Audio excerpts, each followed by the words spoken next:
যদি আপনি কোনো অনুচিত চয়ন করে ফেলেন তাহলে মন খারাপ করবেন না, সেই গ্লানিবোধ নিয়ে কষ্ট পাবেন না। সামনে অগ্রসর হতে থাকুন, কারণ এই অনুচিত নির্বাচন আপনাকে উচিতভাবে জীবনযাপনের পথ দেখাতে পারে। এবার যদি আমি আপনাকে বলি যে আপনি আগুনে হাত দিন, সেটা কি আপনি করবেন? করবেন না। কেন? কারণ জীবনে কোনো না কোনো দিন আপনি একটা ভুল নির্বাচন করে আগুনে হাত দিয়েছিলেন।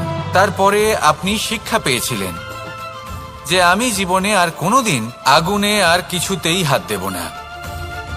এই জীবনও ঠিক সেরকমই।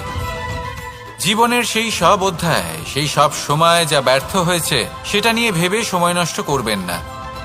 সেটা থেকে যে শিক্ষা পেয়েছেন সেটা মনে রাখুন, আর যে অধ্যায় বাকি রয়েছে, যে সময় বাকি রয়েছে, তাতে কিভাবে সফল হওয়া সম্ভব সেই বিষয়ে ভাবুন।